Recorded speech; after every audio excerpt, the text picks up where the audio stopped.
move on to the next agenda, which is the 7th plenary session titled Health System Strengthening.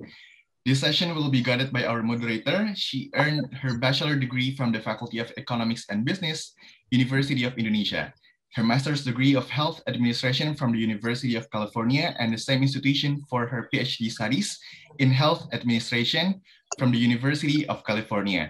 She now works as a lecturer in the Faculty of Public Health, University of Indonesia, and also as an expert staff of the Ministry of Health. Please welcome Ms. Prastuti Suwondo, PhD. Thank you. Assalamualaikum warahmatullahi wabarakatuh. Selamat siang, Bapak dan Ibu menjelang makan siang ya. Mudah-mudahan masih bisa bertahan atau boleh sambil makan siang mendengarkan diskusi yang sangat penting ini ya, sangat sama pentingnya dengan sesi sebelumnya yaitu dengan rujukan, dan terima kasih Bu Heni sudah memoderatori ini dengan sangat alive dengan pertanyaan-pertanyaan yang kunci yang memang menjadi PR buat kita semua. Bapak dan Ibu yang kami cintai, terima kasih sudah bergabung di dalam sesi yang Health System Strengthening, yaitu sistem ketahanan kesehatan. Bagaimana kita menguatkan sektor kesehatan ya, selama kita mengerti bahwa selama 1 tahun ini seluruh dunia termasuk di Indonesia sedang berjuang untuk mengatasi pandemi COVID-19 ini, dan kita mengerti negara-negara yang sistem ketahanan pelayanan ketahanannya kuat, maka dia bisa survive, sedangkan yang lemah itu mungkin agak terbatuk-batuk di dalam menghadapinya. Nah, terkait dengan tema kita ini, kita harus ke depan belajar dengan COVID, kita harus menguatkan sistem kesehatan dan juga membangun sistem kesehatan yang tangguh ya.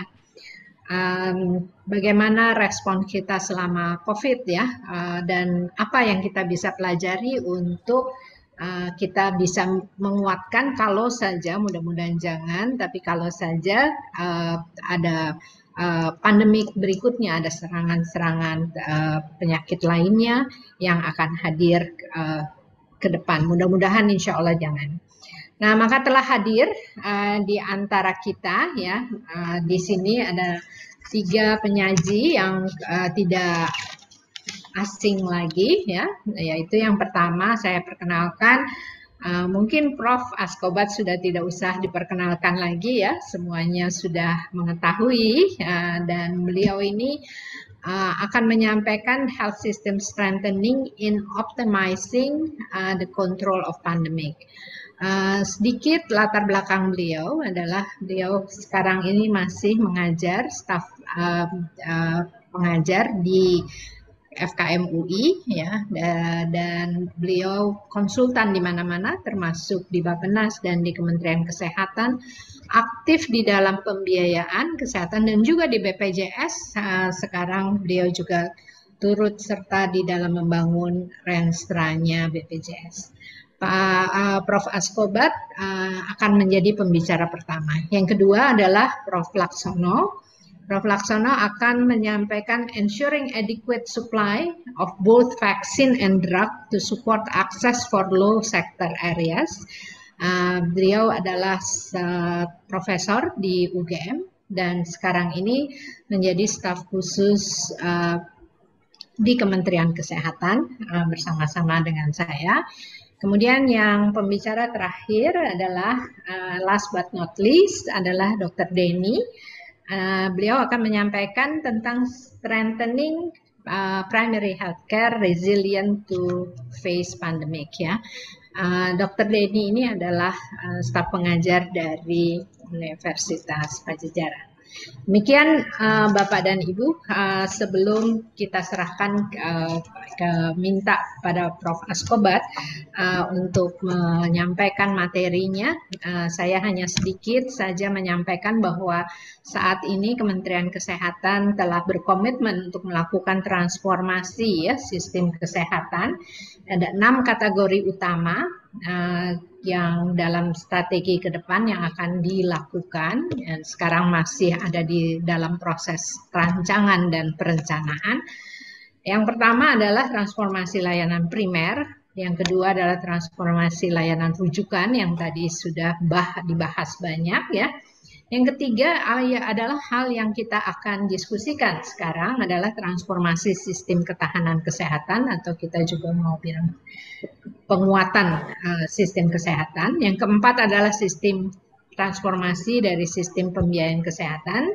Yang kelima adalah transformasi SDM kesehatan, dan yang keenam adalah transformasi teknologi kesehatan. Bapak dan Ibu, transformasi kesehatan ini tidak akan bisa berjalan tanpa dukungan dari kita semua. Jadi saya rasa forum diskusi ini adalah forum yang sangat baik untuk memperkaya dan memberikan input untuk penguatan ke depan. Tanpa berpanjang lebar, saya minta Prof. Askobat untuk menyampaikan presentasinya. Silakan, Prof. Terima kasih Bu Becky. Waktunya 15 menit, Prof. Mohon maaf. 15 menit. Ya, mudah-mudahan bisa lebih pendek. Ya. Yang saya hormati para guru besar, para panelis, para peserta webinar ini. Assalamualaikum warahmatullahi wabarakatuh. Selamat siang, salam sejahtera bagi kita semua. Saya langsung saja share screen ya, supaya bisa efektif. Share screen, mana dia share? Ini saya masih disabled ini, tolong hostnya. Saya mau share screen. Panitia? Halo Panitia. Panitia, tolong. Bisa? Host disabled. Sudah ya, Pak? Belum. Masih disabled? Panitia? Ya, sudah. Sudah ya, Pak. Makasih. Share, ya. Baik. Sebentar, saya hilangkan dulu ini.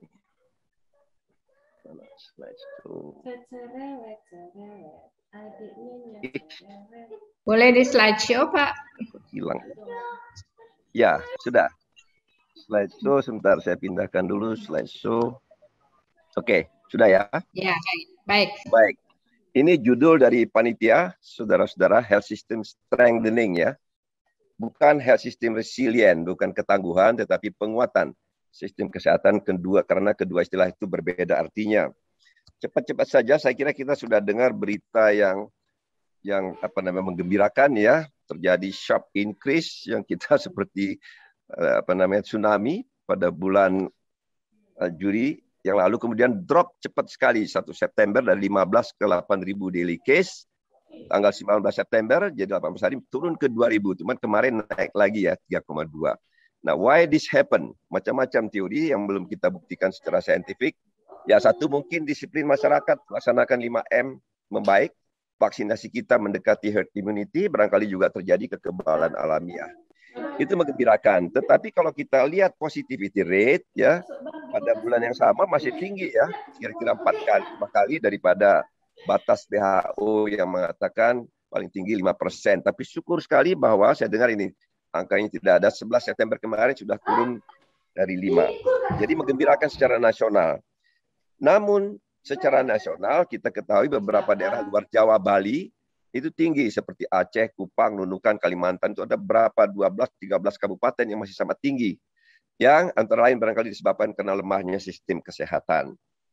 Baik, itu background ya. Tapi yang penting begini, kita harus menghindari ya untuk merasa convalescent, ya optimis berlebihan karena perbaikan ini. Karena convalescent itu menurut Time Magazine salah satu sebab kenapa terjadilah kenaikan kembali the wave, the fourth wave, karena kita berpuas diri.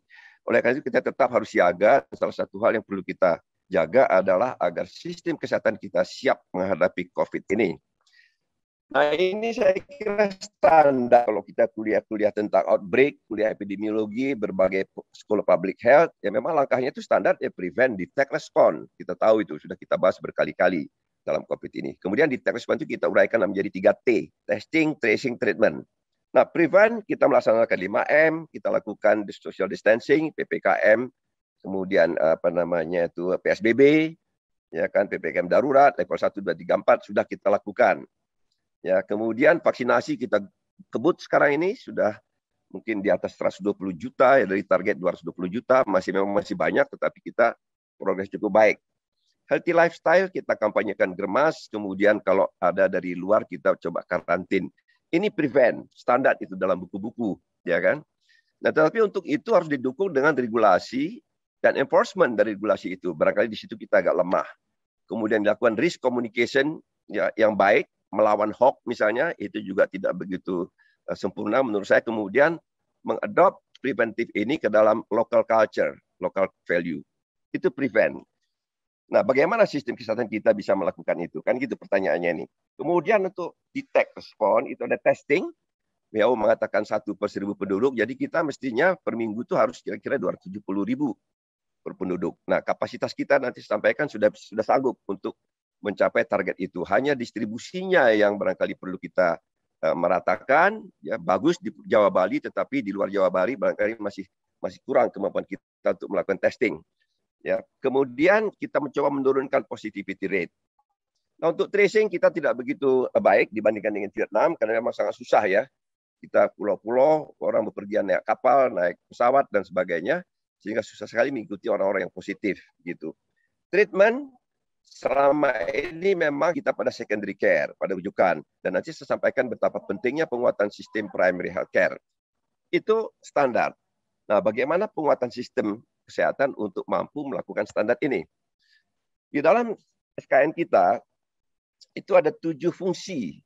Kalau kita baca Perpres 72/2012, pertama adalah fungsi tata kelola, termasuk di situ menyusun regulasi, didukung sistem informasi. Yang kedua, ada SDM, kemudian farmasi vaksin alkes, menggerakkan peran serta, membenahi pembiayaan, dan melaksanakan UKM, UKP secara seimbang, baik di vaskes primer, sekunder, tersier. Ini given health system building block kita di dalam SKN dan juga rekomendasikan oleh WHO. Kalau WHO itu ada 6 ya, 6 health system building block, tapi kita ada 7 karena termasuk peran serta di situ. Nah, di mana sistem itu diperkuat? Pada tadi, prevent, detect, respond. Jadi inilah matrik untuk menelaah bagaimana kita melaksanakan sistem strengthening. Dalam tempo yang singkat ini, saya tidak bisa membahas semua itu, maka saya pilih. Barangkali nanti sedikit mengenai tata kelola, kemudian sistem informasi, SDM, pembiayaan, dan penguatan vaskes primer. Kita mulai dengan tata kelola, governance, ya, terutama dalam konteks desentralisasi. Ada satu hal yang dari awal kita bahas, saudara, ya. Bagaimana kita di dalam tata kelola COVID ini melakukan pendekatan boundary-nya. Apakah boundary kita itu administratif atau epidemiologis? Karena COVID ini, menurut ilmu yang saya pelajari kalau kuliah outbreak, itu dia melampaui batas administratif. Jadi mestinya pendekatan kita adalah wilayah epidemiologi. Misalnya Jabodetabek, tidak bisa misalnya Jakarta dipisahkan dari Bogor, Bekasi, Tangerang, dan sebagainya. Satu kesatuan epidemiologi. Artinya apa? Memang harus ada kerjasama lintas wilayah administratif.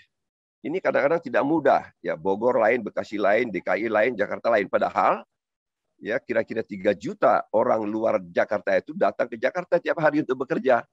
Dan tinggal selama 8 jam, nanti sore pulang. Nah, sehingga mestinya boundary kita lah boundary epidemiologis yang selama ini memang belum kita terapkan secara baik.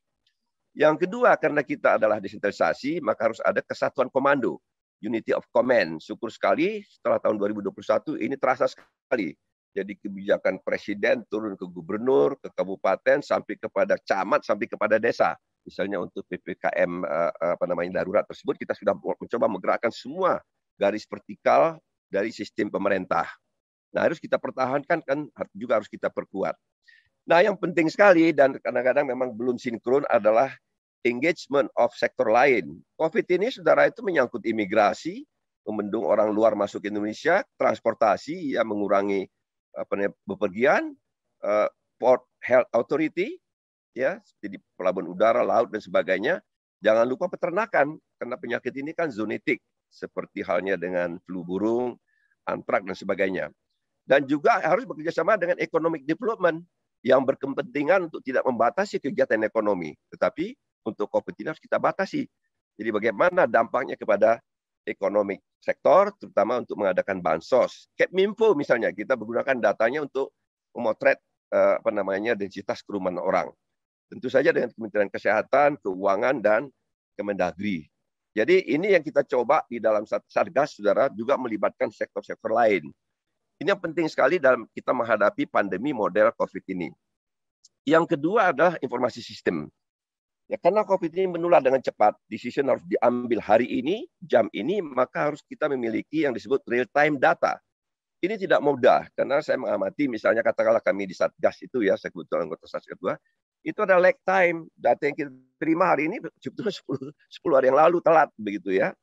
Itu satu, real-time data. Kemudian yang kedua adalah interoperability data, antara data di Kemenkes, Pusdatin, data di Satgas, data di Dinkes, kabupaten provinsi, dan data rumah sakit. Bagaimana kita mengembangkan satu sistem bersifat interoperable dengan menggunakan IT. Nah, itu memerlukan standarisasi data, menggunakan IT yang modelnya itu bisa interoperable, dan kita nanti memiliki One Health data untuk pandemi ini. Saya memerahkan itu yang namanya dashboard, yang kemarin juga kami diskusi dan Kemendagri ya. Jadi kita akan memacu daerah-daerah yang merah ini seperti Aceh, Kupang, diharapkan mereka ada dashboard, kapan melonggarkan kegiatan ekonomi atau memperketat, kapan kita mengencangkan upaya kesehatan. Datanya menurut saya terlalu banyak gitu ya, sehingga walaupun diisi takut-takutnya tidak valid. Jadi ada indikator untuk performance pengendalian COVID, testing, tracing, treatment, tetapi juga ada indikator untuk memantau mobilitas penduduk. Saya menyarankan pakai satu saja. Kemarin itu kan dipakai Google Mobility Index. Kalau kita bisa menghitung transmission rate, ya positivity rate, itu kan menggambarkan kerumunan orang. Jadi saya menyarankan tiap kabupaten harus ada angka itu, transmission rate. Tetapi itu memerlukan testing yang cukup luas. Ya. Kemudian berikutnya adalah ini, penguatan primary care. Tadi kan primary care transformation kata Bu Becky. Beberapa bulan yang lalu kita bekerja sama dengan pihak Korea ya. Ini dimobilisir oleh Bappenas, sharing experience bagaimana Korea mengatasi COVID, bagaimana kita. Jadi saya kebetulan anggota tim itu dan saya diminta menulis tentang sistem strengthening. Itu kita identifikasi ada 6 fungsi esensial yang harus ada di puskesmas, Bu Becky ya, untuk menangani COVID ini. Satu adalah puskesmas yang menjamin dilaksanakannya health protokol, baik di puskesmas maupun jejaringnya, pustu, klinik swasta dan sebagainya. Itu yang pertama. Yang kedua, kemampuan testing dengan menjamin adanya biosafety level 1 yang aman begitu ya. Baik waktu kita melakukan testing, menangani COVID, kemudian semua tenaga dijamin PPE-nya atau APD. Capacity untuk contact tracing ini yang lemah. Di puskesmas harus mampu menggerakkan masyarakat kerjasama dengan desa, ya bagaimana melakukan tracing kasus-kasus yang kontak. Itu fungsi ketiga yang penting bagi puskesmas. Kemudian tentu kemampuan klinis menangani kasus COVID, terutama adalah pengobatan komorbid yang boleh di primer ya. Kemudian bagaimana melakukan manajemen isolasi, baik isolasi mandiri maupun institusi, misalnya di sekolah atau di masjid di mana dan sebagainya. Yang terakhir adalah melakukan risk communication yang menyampaikan informasi yang benar kepada masyarakat tentang COVID ini dan yang barangkali melawan hoax juga, ya kan? Itu perlu kerjasama dengan pemerintah, dengan tokoh masyarakat, dengan sukarelawan. Kita sekarang punya 10.200 puskesmas, tapi jangan lupa ada 14.000 klinik swasta. Ini 6. Nah, kemampuan testing kita, saudara, memang untuk Jawa Bali itu kuat, yang di tengah, yang di kotak itu. Tetapi yang rendah itu adalah daerah-daerah yang sekarang merah. Oleh karena itu ke depan, kita harus cepat-cepat memperkuat kapasitas untuk testing ini. Katakanlah tadi di Kupang, Banda Aceh, Aceh Besar, ya, di Nunukan dan sebagainya. Nah, menurut saya yang paling tepat adalah memberdayakan puskesmas melakukan testing. Itu sudah. Tetapi yang kita lihat ini datanya, hanya 40% puskesmas yang memiliki tenaga lab analis. Ini Risnakes 2018. Saya kira tidak banyak berubah sekarang. Oleh karena itu, bagaimana menjamin adanya orang yang mampu melakukan testing di puskesmas, ya, sehingga masyarakat bisa datang ke puskesmas, tidak harus ke rumah sakit misalnya. Nah, tetapi kan lab analis tidak mudah kita adakan. Pernah kami rapat dengan Adinkes, salah satu pemikiran adalah test shifting. Jadi perawat-perawat yang ada, umumnya puskesmas banyak perawat, itu kita latih 2-3 hari di rumah sakit dengan biosafety level yang bisa dia jamin melakukan testing. Ya, hanya saja mereka diberikan semacam STR, izin untuk melakukan itu sehingga tidak melanggar peraturan. Ini yang quick solution yang kami sarankan, ya, agar 10.800 puskesmas bisa melakukan testing dekat ke masyarakat. Tenaga. Izin Tenaga kan Prof, menjadi masalah. 1 menit lagi Prof. Baik. Kita kekurangan tenaga, tadi dia adalah tenaga analis. Ini contoh saudara tenaga untuk COVID saja. Kita hanya punya 9.956 pulmonolog. Ya kan, internis 3467, anestesi yang penting sekali kalau gawat darurat itu 1985, kemudian radiologi hanya 13.300. Hampir seperempat dari mereka ini ada di Jakarta. Jadi Anda bayangkan daerah-daerah yang sekarang COVID-nya naik itu. Ya. Puskesmas 60% tidak punya lab analis. Oleh karena itu kita perlu cepat ini. Apakah mengadakan, kalau spesialis hampir tidak mungkin dalam waktu pendek, tetapi barangkali test shifting untuk lab analis tadi. Setelah ini terakhir barangkali ya pembiayaan. Bu Becky ini saya kira penting kan. Bu Becky ini kan staf khusus pembiayaan di Kemenkes ya. Kalau epidemiologi, undang-undang mengatakan itu tax base APBN atau APBD. Kalau kita tidak punya fiscal space, ya pinjam uang. Istilahnya deficit financing, begitu kan. Tetapi juga bisa corporate sharing. Corporate social responsibility. Saya tahu beberapa perusahaan besar sekarang ya membantu untuk vaksinasi. Termasuk di Depok, tempat saya tinggal itu. Nah ini keadaannya 2021, saudara. JKN itu menyerap 51,2 triliun, tapi ini habis untuk PBI, dan PBPU dan bukan pekerja. COVID menyerap hampir sama, lebih tinggi daripada JKN 59 triliun. Sebagian besar untuk vaksin dan PCR. Nah, klaim rumah sakit belum masuk TNI Polri itu mencapai hampir 23 triliun. Jadi mahal sekali ya uangnya itu. Bandingkan dengan BOK yang promotif preventif UKM itu hanya 10,7 triliun dibagi-bagi untuk puskesmas, ada BOK stunting, BOK obat, kemudian BOK untuk aktivitas puskesmas. Jadi memang saya tidak mengatakan kurangi COVID, barangkali BOK ini perlu dinaikkan, itu pesannya. Dan alhamdulillah Menteri sekarang menaikkan BOK itu kalau nggak salah ya untuk puskesmas saja sampai 8,3 triliun, Bu Becky ya, tolong itu koreksi. Ada 2 slide lagi Bu Becky. Nah, bagaimana 2022?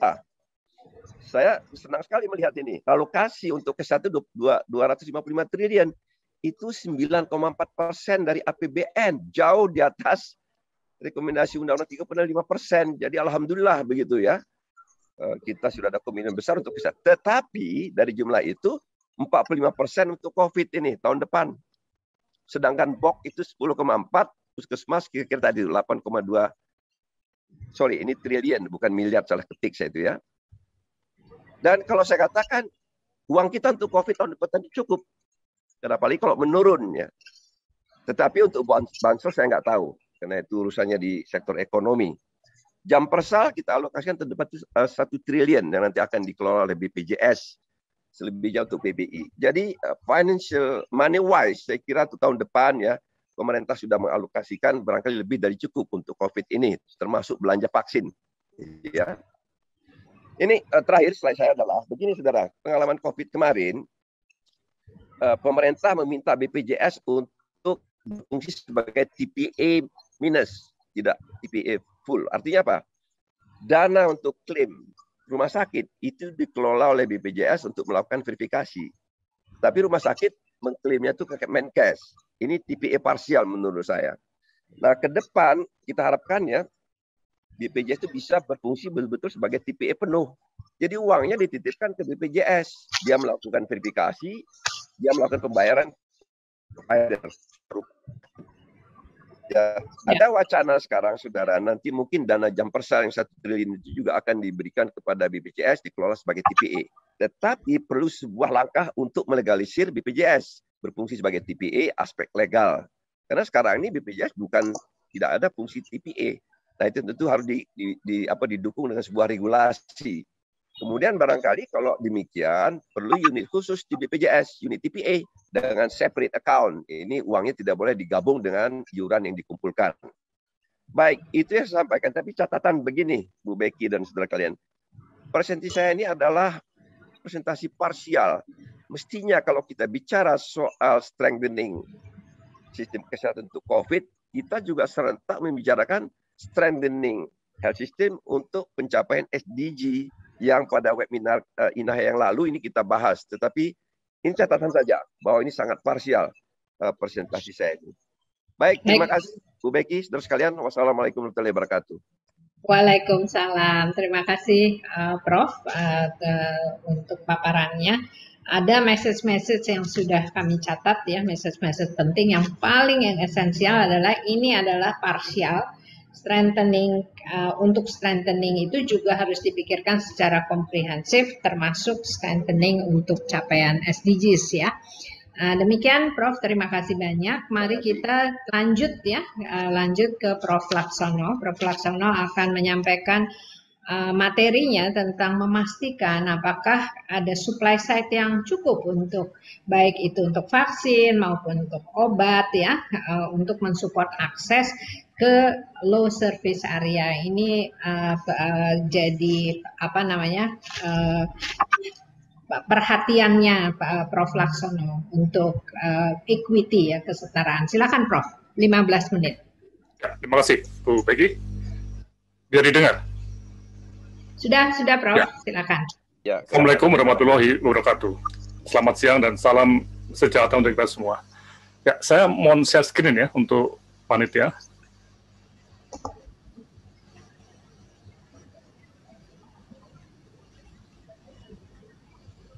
Panitia, bagaimana? Panitia? Sudah. Ya. Oke, udah kelihatan? Ya, sudah. Oke. Ya, saya mencoba untuk membahas ini ya, apa yang disebut sebagai ensuring adequate supply untuk obat dan vaksin, terutama untuk daerah-daerah yang low service area ya. Dan ini menyangkut masa equity ya. Yang kalau kita lihat gambar di sini itu memang logikanya akan diberikan equity untuk mereka yang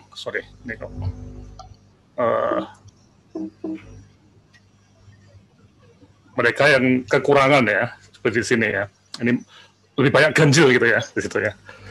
Oke, nah ini saya akan masuk pada 4 hal yang selama 15 menit ini kita coba ya. Bagaimana situasi pandemik ini dan financing-nya untuk menjamin supply tadi. Kemudian yang kedua, tiernya, ada semacam lapisan di financing kesehatan dan provisinya, kemudian supporting akses untuk vaksin, kemudian drug, dan strateginya. Tapi untuk drug ya, lebih banyak untuk drug. Ya. Oke, yang pertama, kita tahu udah 18 bulan ya, dan dampaknya pasti banyak ya. Nah, kalau kita cermati, ketika bicara mengenai ekonomi kita, itu memang, ini pertama kali setelah 20 tahun, kita itu mengalami apa yang disebut sebagai penurunan dari GDP ya. Jadi ini cukup menarik, kita turun di sini ya. Nah, di sini kita melihat walaupun kita turun GDP-nya, tapi pemerintah ini betul-betul mempunyai apa ya, political will untuk menangani COVID sebaik mungkin. Dan ini dipuji oleh banyak pihak, walaupun juga itu bertumbuh pada hutang ya. Tapi intinya kalau kita lihat di tahun 2021 itu untuk kesehatan itu memang ini reguler ya, untuk COVID memang masih sedikit ya, tapi 2021 ini jauh lebih tinggi ya, termasuk untuk obat dan vaksin, dan walaupun menurun tahun depan diperkirakan ini tetap ada anggaran cukup 45% itu untuk COVID ya, yang reguler 55% ya. Nah ini yang menjadi satu hal yang perlu kita catat, bahwa alokasi anggaran kita selama pandemik ini dianggap cukup kuat, cukup fleksibel untuk menangani supply obat dan juga vaksin ya. Nah ini yang perlu kita cermati. Nah, ada 2 skenario ya ke depan ya. Mungkin kita masih di pandemik atau di endemik. Nah, kedua-duanya tentu tetap bagaimana mensupport supaya ada akses yang baik ke daerah-daerah yang terpencil tadi ya, atau susah tadi ya. Nah, untuk itu, mari kita lihat sebentar pada ada tier ya, lapisan di plan kesehatan yang untuk pendanaan dan provisinya ya. Di mana kalau kita cermati itu memang ada yang disebut sebagai tier BPJS, kemudian yang non BPJS. Ini hal yang sangat menarik ya. Memang BPJS itu dianggap sebuah satu-satunya pembiayaan ya, tapi sebenarnya di luar BPJS pun dana beredar banyak untuk kesehatan ya. Yang non BPJS terpengaruh banyak oleh market principle supply and demand. Sementara di BPJS itu tier BPJS ini terpengaruh kuat oleh ekonomi politik di budgeting di DPR ini, dan juga masalah-masalah yang terkait dengan istilahnya itu tekanan-tekanan dari berbagai pihak ya. Oke, nah ini yang kita cermati. Sehingga kalau kita lihat financing untuk obat dan vaksin itu bisa kita lihat di public finance-nya di sini untuk Kemenkes dan juga Pemda. Kemudian juga ada yang JKN itu di sini, ya. Dan tadi yang tier non BPJS itu yang non publik, kita nggak tahu persis berapa di sini ya. Ini cuma problemnya karena memang data obat itu tidak jelas ya, di JKN juga tidak jelas, di non publik juga masih belum begitu detail ya.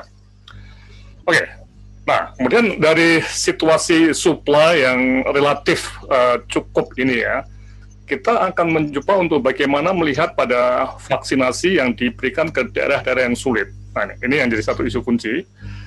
Jadi kalau kita lihat dalam pandemi sampai sekarang ini, itu memang vaksin dengan undang-undang wabah itu memang selalu public financing. Untuk yang miskin, untuk yang kaya, daerah kota besar atau remote area. Nah ini betul-betul sebuah situasi yang by law negara harus membayar. Termasuk tadi juga yang Pak sempat katakan ya, untuk pelayanan kesehatannya pun itu negara membayar. Nah, jadi kalau kita lihat tadi, kita sudah dianggap baik oleh Global Health Community, alokasi kita cukup fleksibel, dana cukup banyak, bahkan masih ada yang belum terserap semua, terutama untuk 3T ini masih belum banyak terserap ya. Kemudian juga vaksin kita didukung oleh sistem yang tidak hanya tergantung satu atau dua pihak ya. Jadi merek vaksin kita itu suplainya sangat bervariasi, mulai dari yang Sinovac yang inactivated virus ya, sampai ke mRNA Pfizer, juga Moderna dan sebagainya ya. Jadi kita lebih dari 7 merek itu di Indonesia ya, dan itu mix dari kita beli dan juga grant yang sifatnya bilateral dan juga yang multilateral. Nah, walaupun masih tetap ada ketidakpastian di akhir-akhir tahun ini ya, masih ada nggak stok vaksinnya, tapi intinya kita dalam konteks global itu dianggap baik ya untuk public financing-nya ya. Nah, ke depan ini bagaimana? Misalnya tahun 2022 masih ada COVID, tapi bentuknya endemik, nah ini akan terjadi diskriminasi yang menarik ya. Mungkin public financing itu hanya diberikan pada kelompok yang BPJS, yang PPI ya. Ya, sementara yang di luar BPI itu private financing. Jadi ini sebuah vaksin program yang mungkin bervariasi ya. Jadi, tidak semuanya dibayar pemerintah, tapi sebagian oleh masyarakat, terutama untuk yang menengah ke atas ya. Walaupun sudah pernah dicoba sekarang pun dengan vaksin gotong royong ya, itu sudah ada walaupun masih relatif sedikit. Nah ini yang penting untuk vaksin ya. Vaksin itu secara teknis relatif mudah ya, dan tidak perlu kompetensi yang tinggi. Dan kalau kita lihat sekarang mengerahkan betul-betul tenaga kesehatan, ya tadi ada task shifting ya. Bahkan tadi malam juga Pak Menteri juga diminta untuk mungkin koas-koas juga dimobilisasi ya. Jadi ini betul-betul sebuah tindakan yang secara teknis itu sederhana. Walaupun logistik untuk beberapa merek itu cukup rumit ya, seperti Pfizer atau Moderna ini cukup rumit karena cold chain-nya butuh minus yang sangat-sangat rendah ya untuk suhunya ya. Oke, tapi ini menurut saya tidak begitu problem, walaupun ini yang sangat-sangat penting adalah manajerial planning-nya dan eksekusinya yang sangat rumit ya. Dan Pak Menteri Kesehatan dan timnya itu siang malam ya itu bekerja untuk ini secara aktif ya. Nah, sekarang kalau kita masuk ke poin keempat yang untuk drug, nah ini yang jadi masalah ya. Ini kita tahu dalam masa pandemik juga dibayar pemerintah ya. Dan juga kita paham betul pada masa pandemik itu ketidakpastian mengenai obat mana yang dipakai oleh pemerintah itu jadi pusing juga ya. Karena seperti Osil itu pernah dipakai, kemudian diganti ya. Jadi macam-macam nih. Jadi ada ketidakpastian mengenai suplai obat yang bisa dipakai untuk masyarakat ya. Oke. Nah, tapi masa yang terjadi sebenarnya tidak hanya masa pandemik. Dalam masa normal situation dan endemik ini beda dengan vaksin ya. Itu obat itu mempunyai apa yang kita sebut suatu prinsip yang harus memenuhi apa yang kita sebut sebagai kaidah-kaidah dasar dalam ekonomi dan ekonomi kesehatan ya. Ada needs yang berbasis pada medical decision making ya, diagnostic and treatment, dan decision harus dikerjakan oleh dokter spesialis dengan tight regulation untuk obat-obat tertentu ya. Kemudian harus ada demand ya yang dibayar oleh berbagai sumber ya. Nah, ini yang menarik ya. Jadi obat itu bervariasi. Kalau vaksin itu cuma berbeda merek saja, tapi cara memberikan misalnya di jabnya ya, di shotnya ya, itu sama ya. Nah, ini kita melihat di low service area itu demand-nya ada dan supply of drug itu bisa ada dan di cover oleh berbagai sumber daya finansial ya. Tapi yang berat itulah spesialisnya yang tidak merata. Nah, ini ada problem untuk human resources. Oleh karena itu, kembali tadi, ketika kita bicara mengenai reformasi health system tadi, atau transformasi health system, itu tidak bisa hanya bicara mengenai financing ya. Kalau kita hanya financing tapi tidak ada SDM-nya, ya, nanti percuma dana tadi. Mari kita lihat tentang SDM ini. Jadi, SDM dokter umum dan spesialis menjadi suatu kunci untuk obat. Ya, tanpa mereka obat itu tidak bisa masuk ke tubuh manusia. Ini beda sekali dengan vaksin ya ataupun vitamin biasa yang OTC ya. Ini kasus kardiologis contohnya ya. Nah, ini kita lihat nih. Ini peta Indonesia nih. Jakarta ada 281, ini agak lama ya datanya. Ya, Kalbar 18, 14. Jadi sangat-sangat numpuk di daerah DKI. Jadi kita bisa bayangkan ya kalau kita melihat dalam konteks stand ya, pengeluaran stand itu akan numpuk atau akan banyak dikerjakan di daerah-daerah yang banyak kardiologisnya ya, yang bisa intervensi tadi di sini. Jadi kalau saya katakan sejak dulu, udah lama sekali, mungkin udah tahun-tahun bosan barangkali ya, itu BPJS itu menguntungkan mereka yang dekat dengan tempat-tempat yang baik ya, nih, dekat dengan dokter dan juga rumah sakit yang canggih-canggih ya. Yang jauh-jauh tidak begitu mendapat banyak ya. Dan ini yang menyesakkan napas itu ketika dana untuk mereka yang miskin dan jauh itu sisa, di daerah tertentu banyak yang sisa ya. Tapi mereka nggak bisa pakai karena tidak ada kompensasi ya.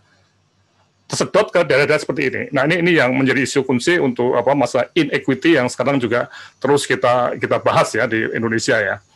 Nah ini contohnya ya.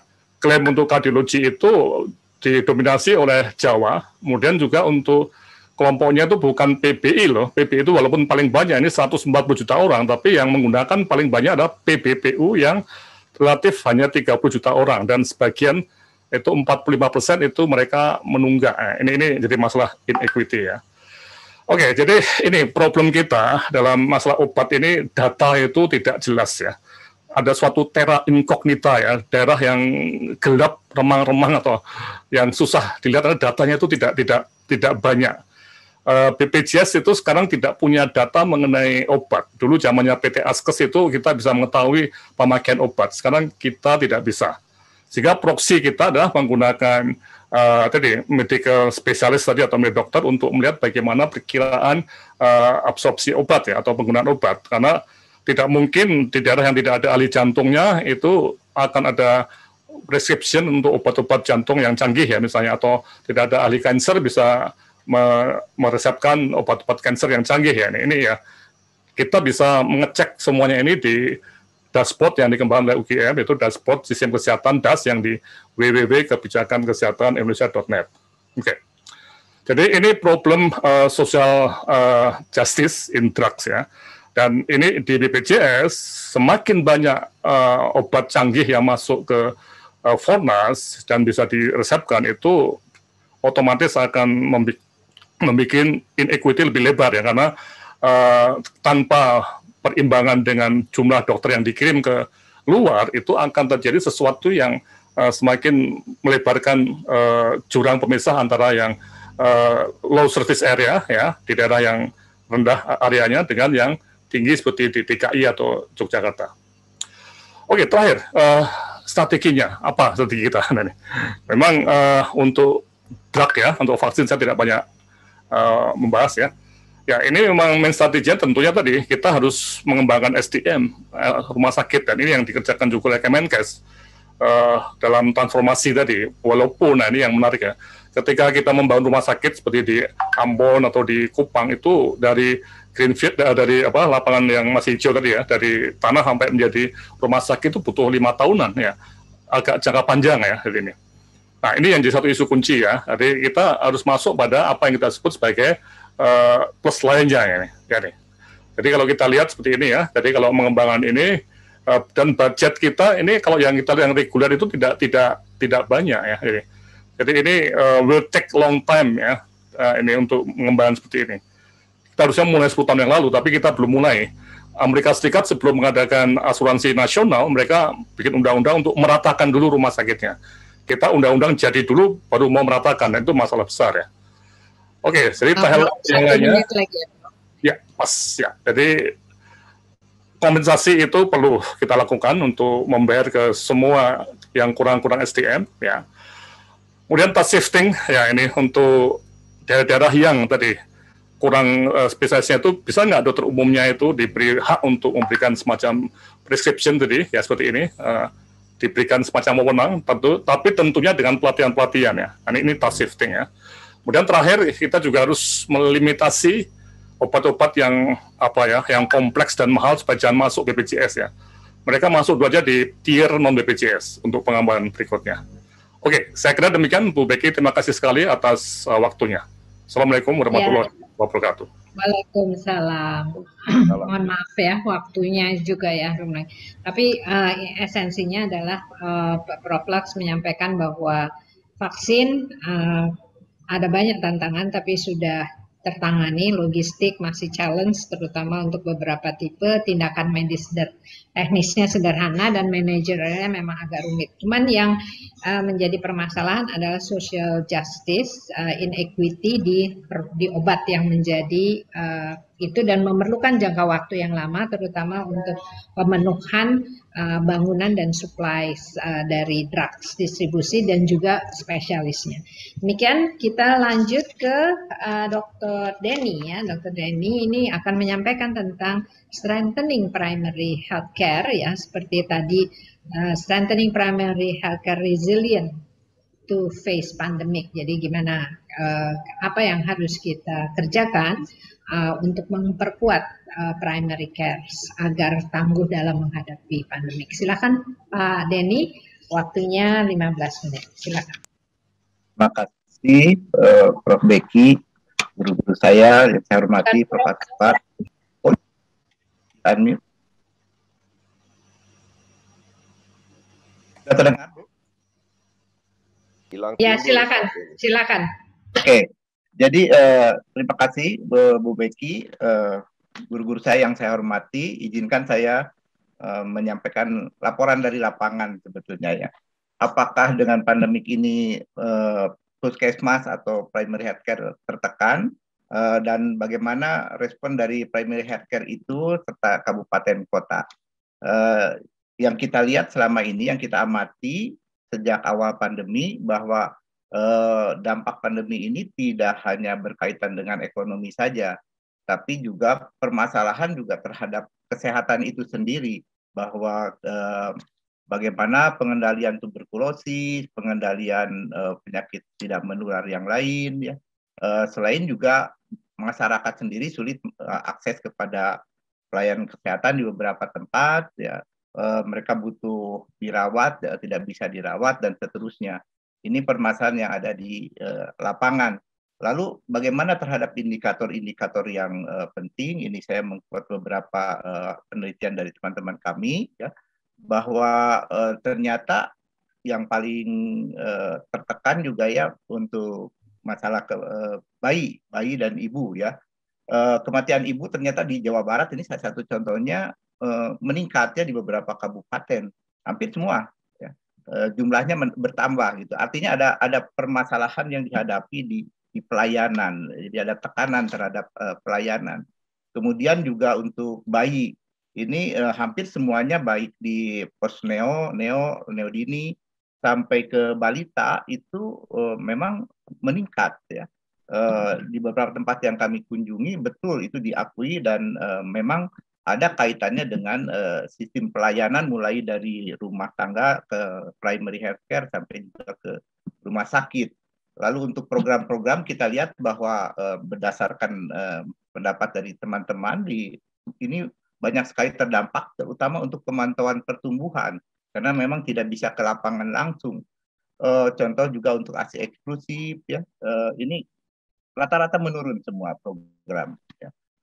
kita lihat bahwa tekanan itu lebih banyak terjadi pada begitu bulan April ya, April lalu menurun pada bulan pertama menurun lagi pada bulan Agustus, dan pada tahun 2021 sebetulnya pada Juni, Juli dan Agustus.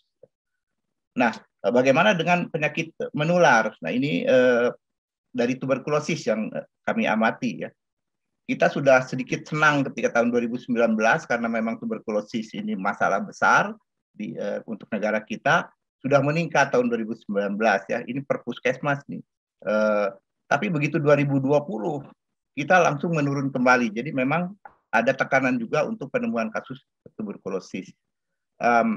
Kami juga mengamati dari sisi individu. Memang untuk primary healthcare ini di puskesmas ya, sebagian besar mereka lebih dari 50%, 56% memang merasa betul-betul terpapar dengan COVID-19 ini, artinya memiliki risiko yang tinggi untuk terpapar COVID-19 dan dirasakan betul. Dan kita lihat bahwa dari semua tenaga kesehatan yang ada di primary healthcare itu, mereka memang mengalami tekanan cukup besar sampai 5 kali lipat ya untuk gangguan mental emosionalnya, dan untuk benarnya hampir 4 kali lipat. Ini sedikit saya menekankan apa sih yang dirasakan oleh tenaga kesehatan ketika mereka tertekan itu. Mereka lebih banyak merasa sendirian dan berat memulai sesuatu. Ini yang terjadi pada individu. Ini kita lebih detail lagi untuk burnout-nya, bahwa sebetulnya paling signifikan untuk terjadinya burnout dikarenakan pasien, artinya yang pasien yang COVID itu 2 kali lipat ya pada yang mereka memiliki risiko artinya kontak dengan COVID-19. Nah, inilah yang dialami oleh tenaga kesehatan, tekanan-tekanan tersebut ya, mulai dari kesejahteraan mereka, ada juga yang jarang pulang ke rumah gitu kan ya, belum banyak mendapatkan stigma, risiko traumatik betul-betul terasa oleh mereka ya, dan sebagian juga merasa dirugikan ya, sehingga muncullah gangguan-gangguan mental emosional. Ini semua tentunya ketika akumulasi akan mengganggu terhadap pelayanan kesehatan itu sendiri ya. Dan kalau kita lihat bahwa penting sekali kita memperkuat ketahanan anjalan daripada sistem kesehatan kita sendiri. Ya. Akibatnya memang di dalam pelayanan posyandu tutup ya, sempat tutup. Pasien juga tidak berani berobat, nakes juga ragu-ragu untuk mengobati, sebagian besar terpapar, sebagian membatasi pelayanan karena waktu pertama kali terjadi kekurangan APD. Kalau saat ini katanya APD di beberapa tempat berlebihan bahkan ya. Ini syukur alhamdulillah, artinya sudah ada perubahan persiapan ya untuk mengatasi lonjakan-lonjakan lagi. Pelayanan puskesmas terbatas sampai ada yang tutup. Nah, inilah yang terjadi selain pada indikator-indikator impact juga di dalam indikator proses maupun output.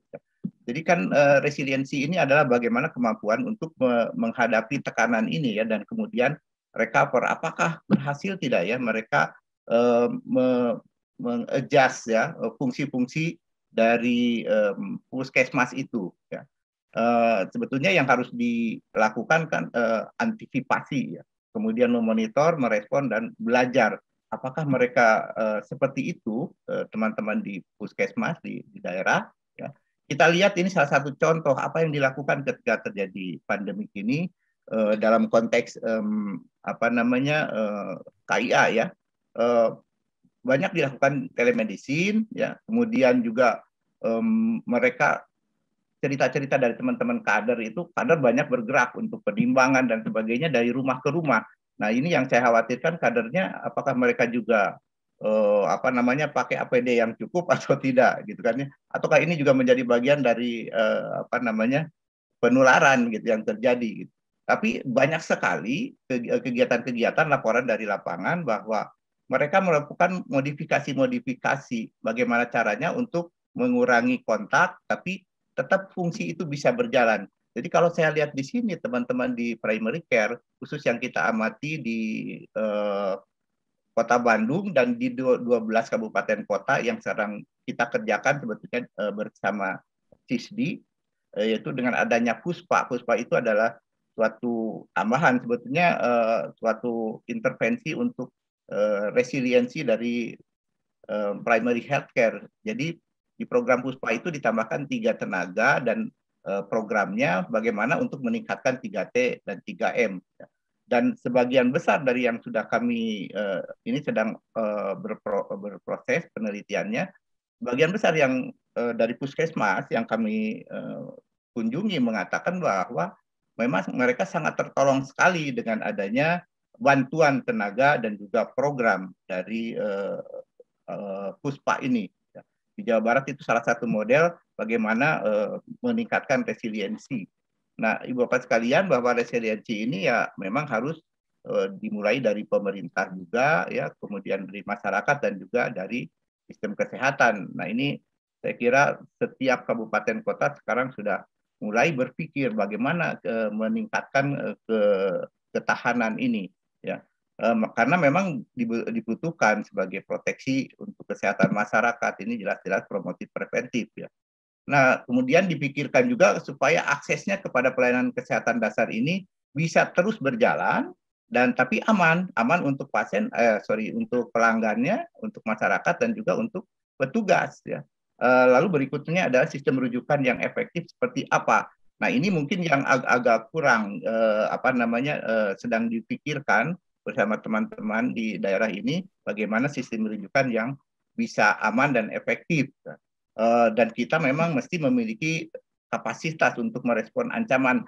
Nah, untuk kapasitas merespon ancaman ini perlu dipikirkan bersama sebetulnya oleh kita semua, bagaimana mekanisme yang terbaik untuk ini. Ya.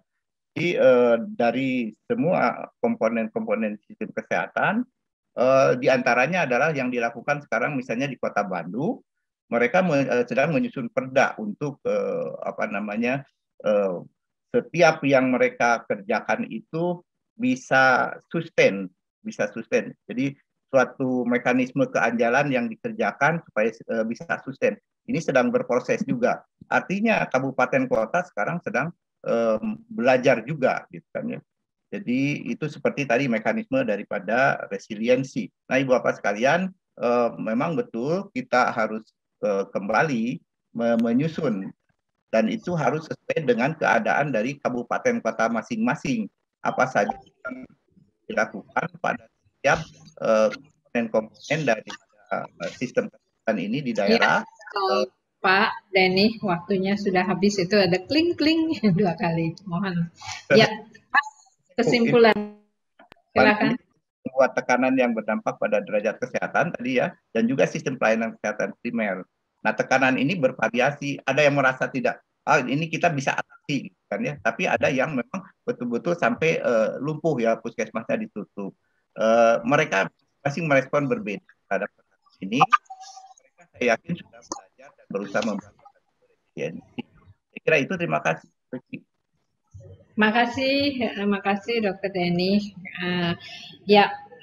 Tadi disampaikan ya gambaran di lapangan dari studinya CISDI, ya, dengan Puspa, yang sebenarnya di Jawa Barat itu banyak pelayanan-pelayanan yang selama COVID itu yang pelayanan-pelayanan esensial, yang non-COVID itu menjadi tertinggal, dan tadi disampaikan sedih sekali, ya, angka kematian ibu, kualitas ASI, angka kematian bayi juga meningkat, ya. Kemudian yang ASI menurun dan TB, ya, penyakit menular. Ada modifikasi sebenarnya yang telah dilakukan agar menjaga tapi tetap aman untuk masyarakat dan provider dengan berbagai inovasi-inovasi yang dilakukan. Demikian 3 presentan sudah menyampaikan paparannya, sangat-sangat menarik dengan angle masing-masing. Silakan, ada satu pertanyaan untuk Prof. Askobat. Prof. Askobat bisa dijawab. Jadi pertanyaan ini dari Pak Nugroho, bila vaksin COVID nantinya menjadi biaya mandiri, bagaimana dengan konsep public goods-nya? Apakah akan tercapai herd immunity nantinya? memang kemampuan pembiayaan pemerintah menjadi cukup berat bila harus menanggung vaksin COVID lagi, ditambah lagi dengan adanya 3 vaksin baru di 2022. Mohon tanggapannya. Terima kasih. Jadi pertanyaan ini ditujukan untuk Prof. Askobat dan juga kepada Prof. Laksono. Silakan. Mungkin Ya, Prof. saya jawab Bu Askobat. Vicky ya. Terima kasih Pak yang bertanya tadi, Pak siapa? Pak Nugroho. Pak Nugroho. Suharno. Selama Ya. status COVID ini adalah pandemi atau epidemi, by law itu APBN. Apapun itu sudah. Bahwa nanti ada perusahaan ingin sharing, ya, corporate social responsibility boleh saja. Tetapi ini tanggung jawab pemerintah at all cost.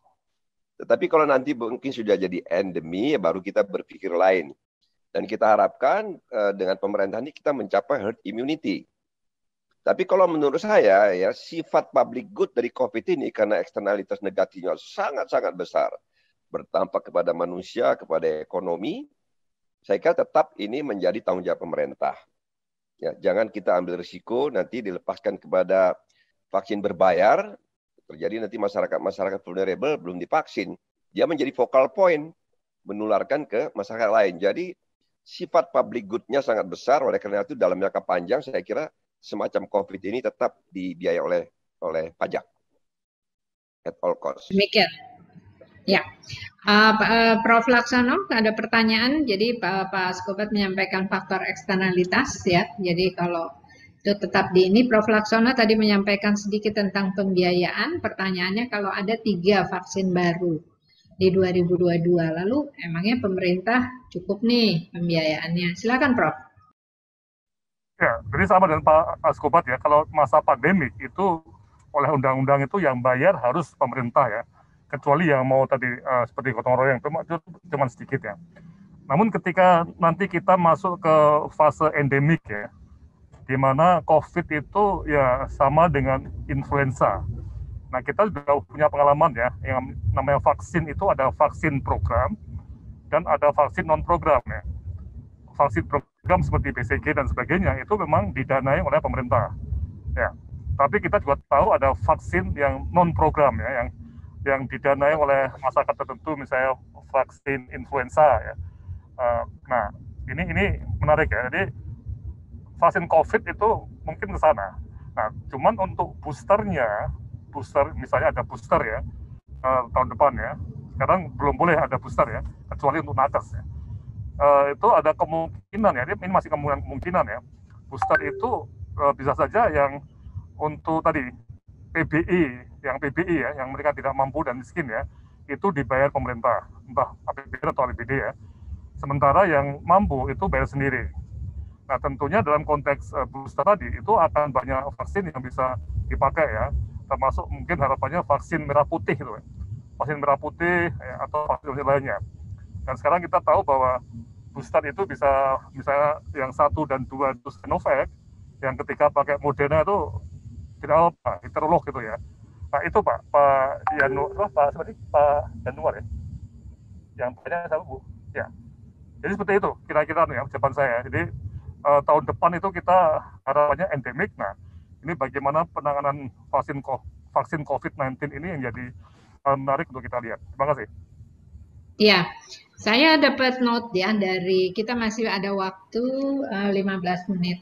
Saya dapat note dari main host bahwa ada yang mau bertanya di ini, 3 partisipan bertanya, tapi saya nggak bisa lihat siapa.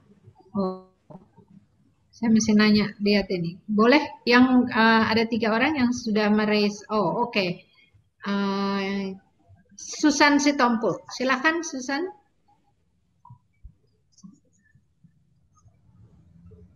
Ada Susan Sitompul?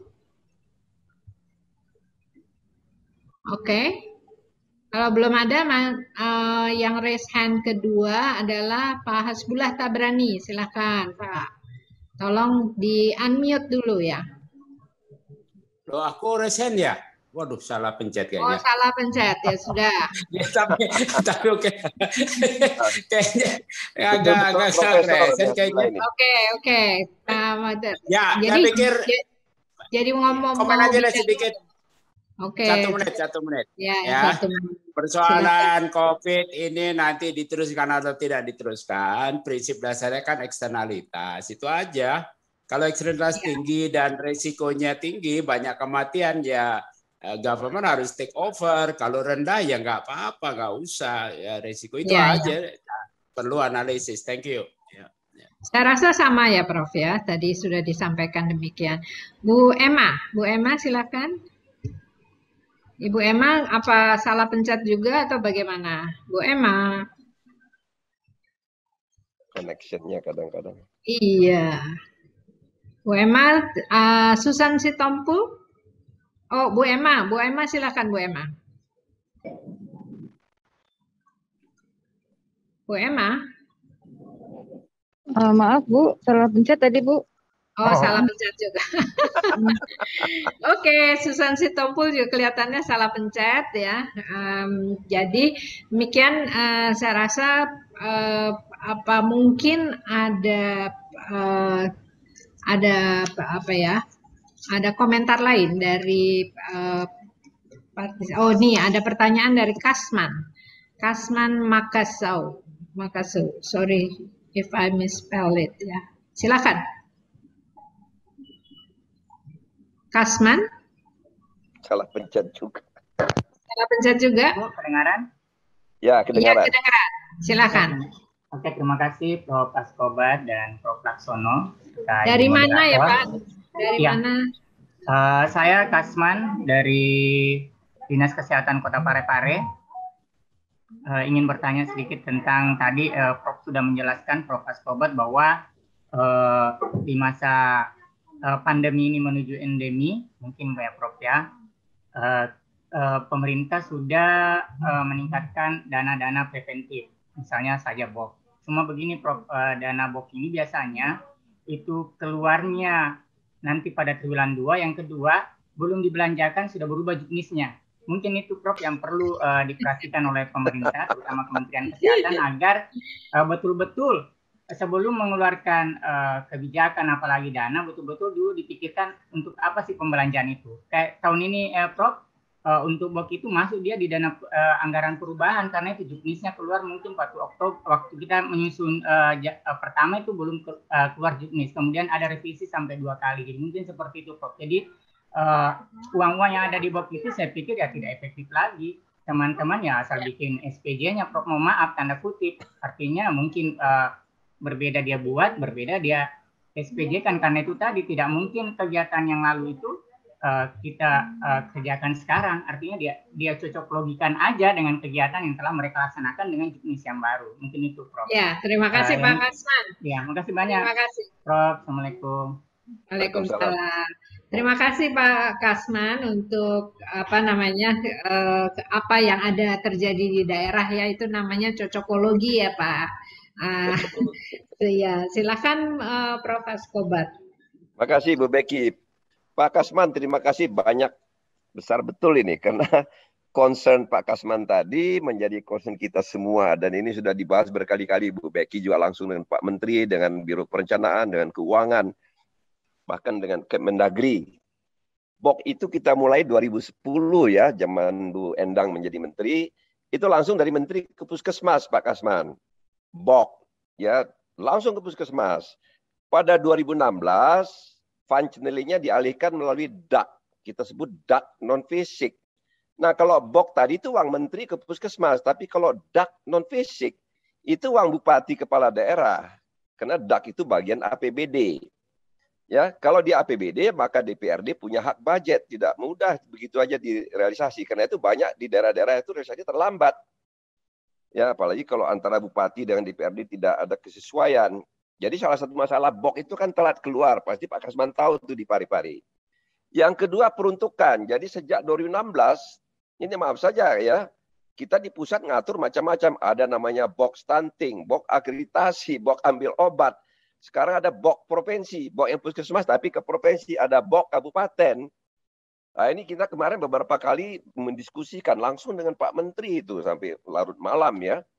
Sehingga kita harapkan nanti BOK ini kembali kepada citohnya ini untuk operasional UKM. gitu ya. Jadi tidak untuk lain-lain ya. Karena akreditasi dipisahkan begitu. Dan alhamdulillah Pak Kasman ya, pertama kali BOK itu 2010 hanya 390 miliar. Di akhir hidupnya Bu Endang menjadi 1T, terus naik. Bapak Menteri sekarang berhasil, kemarin Bu Becky 8,3 triliun. Baru pertama kali itu sebesar itu untuk BOK. Bandingkan tadi untuk COVID 151 triliun. 51 triliun ya, kecil sekali. Tapi nggak apa-apa, COVID ini kan cost major. Nah, bagaimana kita menggunakan BOK ini secara efektif efisien? Peruntukannya saya kira Bu Becky tahu ya, kita akan fokuskan kepada UKM. Tidak boleh belanja barang, tidak boleh untuk kegiatan tidak langsung. UKM itu ada 6. Ya, samakan saja dengan Permenkes 43 itu. Ada UKM esensial, UKM pengembangan. Hanya untuk itu. Tidak boleh lain. Tetapi sekarang ada namanya BOK provinsi. Tadinya triliunan oleh Bapak Menteri dipangkas menjadi 100 miliar Bu Becky ya. Juga ada Betul, BOK Pak. kabupaten. Tadinya nggak triliunan, Pak. Tadinya 400-an, 400 dipangkas menjadi 100 ya. 100. Yang kabupaten dari 600 ke 100 juga kan? Enggak, yang kabupaten lebih tinggi karena kan jumlah kabupatennya lebih banyak ya, Prof. Ya, tetapi kan kalau Tapi kita pangkas juga. Pangkas. Nah, itu semuanya ke puskesmas, Pak Kasman, 1. Jadi 8,3 triliun, banyak itu. Nah, peruntukannya itu UKM esensial, kegiatan langsung, bukan belanja barang. Nah, sehingga nanti tolong daerah yang menerima BOK ini, tolong diperkuat puskesmasnya untuk pelaksanaan UKM. Nah, salah satu tadi sebetulnya sesi pertama, Bu Becky ya, bagaimana puskesmas punya waktu lebih banyak untuk UKM. Nah, tolong BPJS mengontrak klinik swasta untuk provider, sehingga peserta BPJS, JKN bisa dilakukan redistribusi, Pak Kasman, di Parepare itu. Distribusikan ke klinik Pratama, klinik swasta. Persoalannya BPJS tidak berani mengontrak swasta karena belum terakreditasi, belum lulus credentialing. Maka kami menyarankan dan sudah dalam roadmap ya bagaimana kita mendorong asosiasi klinik swasta ini terakreditasi sehingga bisa dikontrak oleh BPJS sehingga bisa lakukan redistribusi peserta. Baru orang puskesmas punya waktu untuk UKM. 1. Yang kedua yang saya saran teruskan walaupun belum berhasil, tolong didukung ini ya. Tolong sediakan dana Jaspel di dalam BOK. Tidak hanya UKP ada Jaspel 60%, BOK juga ada Jaspelnya, berimbang begitu. Sehingga kalau orang itu ya puskesmas juga punya pilihan untuk turun ke posyandu, untuk mengejar ibu hamil keempat, ya ibu hamil anemi tambah darah kan begitu ya, menimbang di lapangan dan sebagainya. Nah, cuma Jaspel ini belum, baru awal-awal kami lontarkan gagasan itu. Ya kenapa orang UKP diberikan Jaspel? Apa bedanya dengan staf puskesmas yang turun pulang sore sampai malam hujan-hujan ke posyandu? Tentu harus ada Jaspelnya itu. Gitu Pak Kasman ya. Artinya kita ke depan masih terus membenahi BOK ini. Ya. Sehingga nanti lebih Terima kasih. Terima kasih banyak. Terima kasih Prof. Jadi buat informasi aja begitu Pak Prof Laksono mau menambahkan? Enggak ya. Oke, jadi menambahkan sedikit dengan terima kasih Prof. Askobat sudah banyak sekali untuk membantu penajaman dari DAP fisik maupun DAP non fisik. Kita melihat kembali apa pemanfaatannya, kemudian melakukan realokasi dari sesuai dengan prioritas yang akan disampaikan dan itu betul-betul dilihat dan diinikan. Tapi memang betul apa yang disampaikan Pak Kasman itu kan kita hanya perencanaannya dan menu dan nantinya pasti ada tantangan-tantangan di implementasinya ya. Saya rasa apa yang disampaikan Pak Askobat itu perlu menjadi perhatian dan untuk di monitor ya agar betul-betul pelaksanaannya itu sesuai dengan apa yang kita inginkan untuk menunjang capaian dari indikator-indikator kesehatan. Baik Bapak dan Ibu, bisa dikit ada Prof ya, silakan Prof. Kita masih punya waktu 6 menit, silakan Prof. Ya Pak Askobat, tadi untuk masalah BOK tadi ya, ketika kita melihat ke puskesmas tadi ini mungkin perlu kita juga siapkan itu bagaimana puskesmas yang stafnya sedikit itu bisa mengerjakan tadi UKM tadi, karena UKM itu sebagian besar adalah outreach ya, keluar gedung Pak, dan di beberapa daerah itu luarnya seperti di Papua atau di NTT itu bisa ada nyebrang pulau Pak. Jadi bisa nggak Pak Askobat ya kita kembangkan sistem kontrak Pak, jadi yang mengerjakan UKM itu bukan orang puskesmas, tapi mungkin yakmi setempat misalnya, atau yayasan apa yang tentang kesmas yang ahli UKM, dan dikontrak dengan dana BOK, Pak.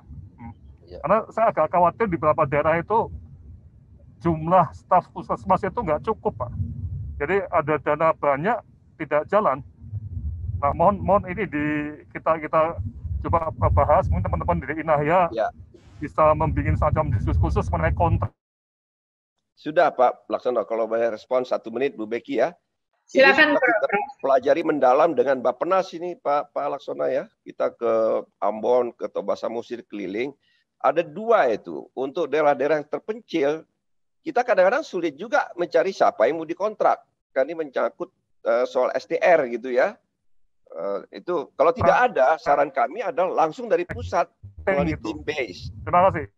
Dan kita sudah mencatat kira-kira 3.000 sekian puskesmas yang mau nggak mau jadi anaknya Menteri Kesehatan soal tenaganya. Itu pertama. Yang kedua kita juga ingin, Prof. Laksono ya, dak non fisiknya tuh boxnya langsung untuk 3.000 puskesmas. Yang ketiga itu adalah obat. Mereka tidak perlu susun RKO pakai e-katalog setengah mati itu bolak-balik.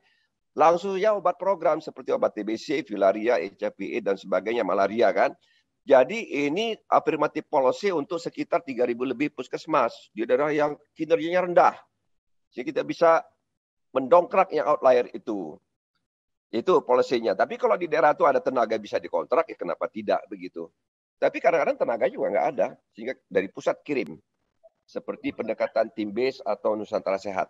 Jadi ini sudah masuk, kita diskusi polisi dalam Bappenas, cuman ya follow-up-nya kan tidak bisa seperti membalikkan telapak tangan. Makasih. Betul sekali, Prof. Makasih.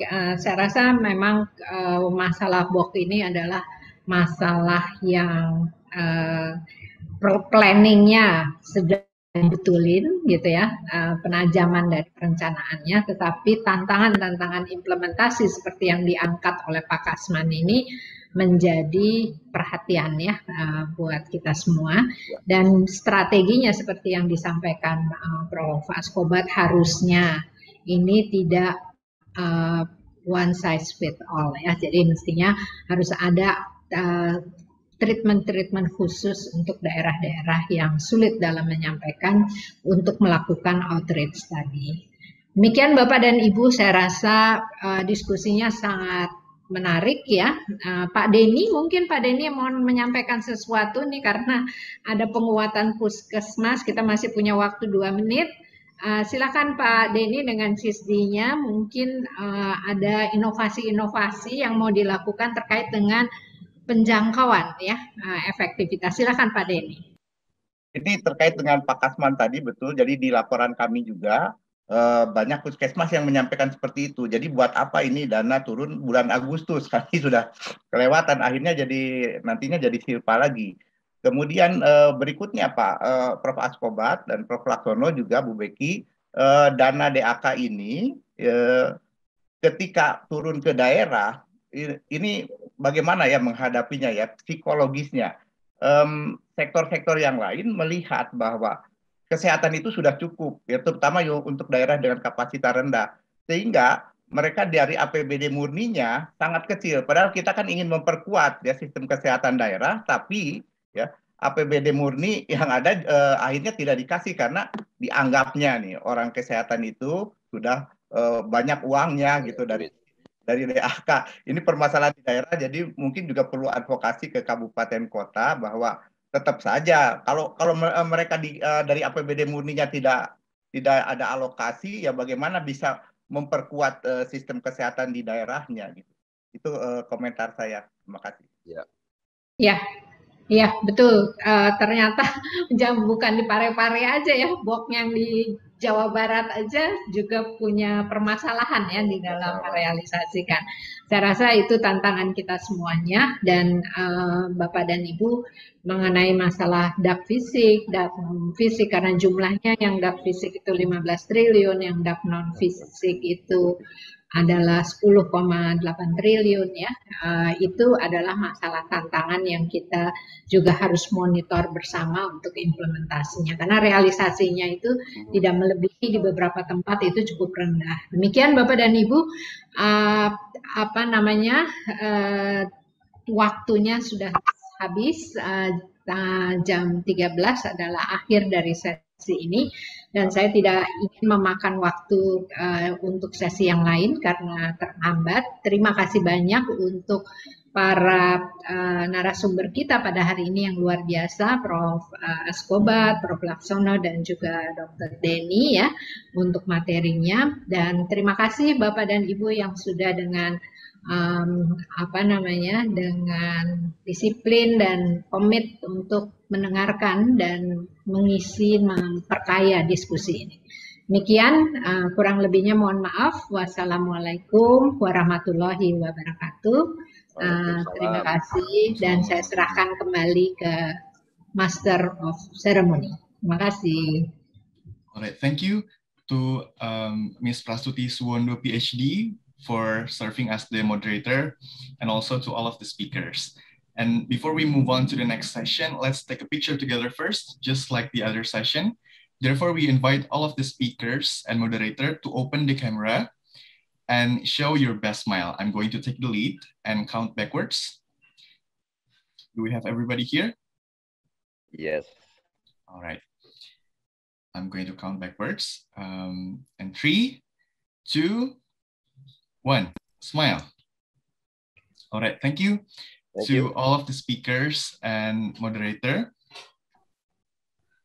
Thank you so much for giving us all of the insights and materials. Thank you.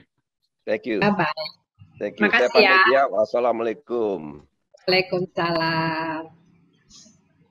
Ladies and gentlemen, now we are going to take a break for 60 minutes. All participants